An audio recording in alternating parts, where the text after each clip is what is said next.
So the biggest things that we have coming up in travel news in Louisiana and New Orleans is the Audubon Zoo is our big award-winning zoo, one of the best zoos in the country, and we have a grand reopening. It's going to be merged with our insectarium, and it's part of a big riverfront development for the city.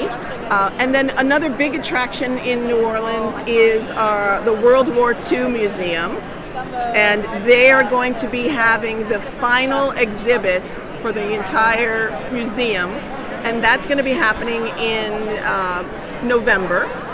And we also have a lot of new restaurants that have been opening since COVID, some really good Mexican restaurants, some Western African restaurants. We're going to be focusing a lot on family travel, trying to bring families to New Orleans. And we are also going to be having a music month, which is something new in October, where we're going to be focusing on a lot of the musicians in New Orleans, and where you can go to our website and see a particular musician and know all about them, and see where they play, know a little history about them.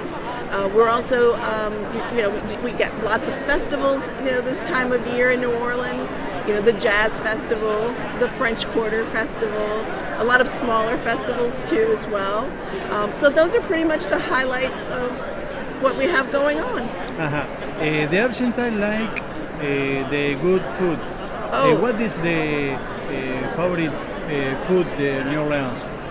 Oh, well, let's see. Some of the best, and if you're looking for like traditional old restaurants in New Orleans, you might want to go to Antoine's. That's the oldest restaurant in all of New Orleans. Galatoire's is an old restaurant in New Orleans.